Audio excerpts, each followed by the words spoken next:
There is a well-documented relationship between physical environment and psychological state that goes well beyond the intuitive sense that a tidy room feels better than a cluttered one. The spaces we inhabit influence stress hormone levels, sleep quality, cognitive load, and the ease or difficulty of maintaining health-supporting habits. For women in midlife, navigating hormonal shifts, changing sleep patterns, and often increased responsibilities, the home environment becomes a meaningful variable in overall well-being, one that is entirely within your control to improve without significant expense or time. Spring's longer days and shifting light create a natural window for reassessing and resetting that environment. Here are 8 changes, grounded in both behavioral science and practical experience, that reliably shift how a home feels and how the people living in it function. Clear the clutter that creates background stress. Clutter exerts a continuous low-level cognitive tax. Research in environmental psychology has found that people in cluttered environments show elevated cortisol levels compared to those in organized spaces, and that visual disorder competes for attention in ways that reduce working memory and increase feelings of overwhelm. This effect is amplified during midlife, when stress tolerance may already be reduced by hormonal changes and accumulated life demands. The practical approach is to start smaller than feels necessary. One countertop, one drawer, one shelf is genuinely enough for a single session.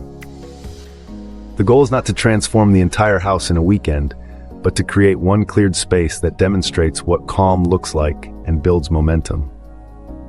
The 3-pile system of keep, donate, and discard works because it forces a decision on each item rather than allowing indefinite postponement.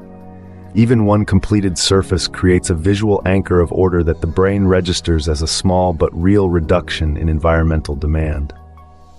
Maximize and improve light exposure. Light is among the most powerful environmental regulators of human biology.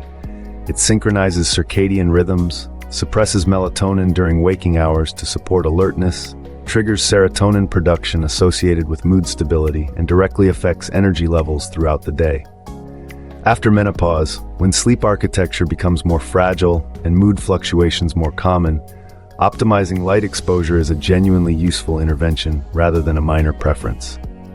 Practical steps include washing windows to increase light transmission, replacing heavy winter drapes with lighter fabrics, repositioning furniture to take advantage of sunny spots, and switching to full-spectrum bulbs in rooms where natural light is limited. Morning light exposure specifically, within the first hour of waking, is particularly valuable for circadian rhythm regulation and has been studied as a supportive intervention for both sleep quality and mood in menopausal women. Reset your sleep environment. Sleep becomes more vulnerable in midlife due to multiple converging factors. Hot flashes and night sweats interrupt sleep continuity. Cortisol dysregulation can cause early morning waking, and the natural changes in sleep architecture that accompany aging reduce the proportion of restorative deep sleep. The bedroom environment can either compound these challenges or meaningfully buffer against them. A full spring reset of the sleep environment means washing all bedding, replacing pillows that have lost support and shape, and evaluating whether the bedding materials suit the season and your current physiology. Breathable natural fabrics like cotton and bamboo regulate temperature more effectively than synthetic materials, which matters considerably for women experiencing night sweats. The room temperature itself should trend cooler than most people maintain it, as core body temperature naturally drops during sleep onset, and a cooler room supports that process. Removing non-sleep activities and visual clutter from the bedroom reinforces the brain's association between that space and rest. Create a designated movement space. One of the most consistently cited barriers to regular exercise is friction, the effort required to get started before the activity itself has begun. Searching for equipment, clearing floor space, and assembling what you need all represent small but cumulative obstacles that reduce the likelihood of follow-through, particularly on lower motivation days when regular exercisers need the most support from their environment. The solution is not a home gym, but a permanently accessible movement corner. A rolled-out mat in a specific spot, a basket of resistance bands nearby, and dumbbells within arm's reach eliminate the setup cost of each workout. The visual presence of these items also serves as a behavioral prompt, a cue that exercise is part of this space and this life. In midlife, resistance training is not optional for preserving muscle mass, supporting bone density, and maintaining metabolic health. Reducing the environmental friction around it directly supports the consistency that produces results. Bring living plants into the space. The psychological benefits of contact with nature are well documented in environmental psychology research. Even indoor plants provide measurable reductions in stress markers, and studies conducted in office environments have found that plant presence is associated with improved mood, reduced fatigue, and increased productivity. The mechanism involves multiple pathways, including improved air quality, the visual calming effect of organic shapes and green color, and the psychological engagement of caring for living things. You do not need to become a devoted plant keeper. Low-maintenance varieties like pothos, snake plants, peace lilies, and ZZ plants require minimal attention and are genuinely difficult to kill.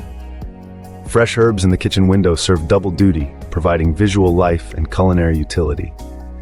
Even a weekly rotation of inexpensive fresh flowers provides the biological signals of spring and renewal that the brain responds to positively. Align your kitchen environment with your health goals. The research on food environment is clear. People eat what is visible, accessible, and convenient, far more than they eat what requires effort to locate and prepare.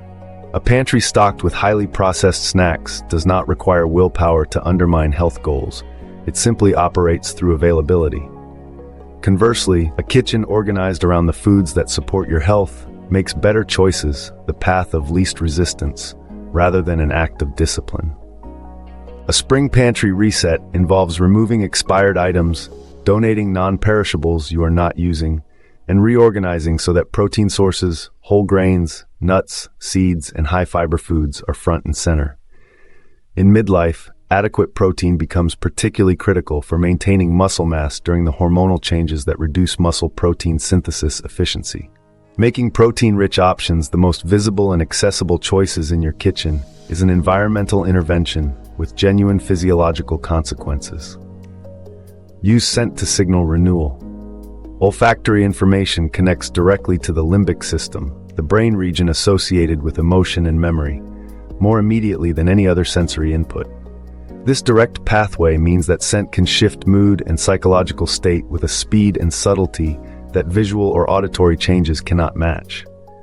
The association between certain scents and particular states is partly learned through personal memory and partly driven by the physiological effects of specific volatile compounds. Transitioning from the heavier, warmer scents of winter to lighter, fresher options for spring provides a sensory signal of change that can genuinely shift how a space feels. Natural options like citrus, eucalyptus, mint, and fresh herbs tend to be energizing rather than sedating. Open windows whenever outdoor air quality and temperature allow, as air circulation itself removes the accumulated stale quality of winter interiors. For those sensitive to synthetic fragrances, essential oil diffusers and natural simmer pots with whole ingredients provide scent without the chemical load of many commercial products. Create a personal restoration space. Chronic stress in midlife is not simply uncomfortable. Sustained elevated cortisol accelerates muscle loss, promotes abdominal fat storage, disrupts sleep architecture, suppresses immune function, and compounds the hormonal dysregulation that perimenopause and menopause already introduce.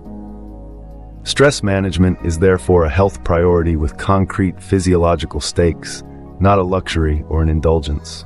A dedicated restoration space within the home makes the daily practice of deliberate rest more likely to happen. This can be as simple as a single comfortable chair with good light, a soft blanket, and a small table for a book or journal. The key is that this space is defined as belonging to quiet restoration rather than productivity, caregiving, or entertainment. The physical cue of the space itself supports the behavioral transition into a lower arousal state. Even 5 to 10 minutes of deliberate stillness in a space associated with calm produces measurable reductions in sympathetic nervous system activation.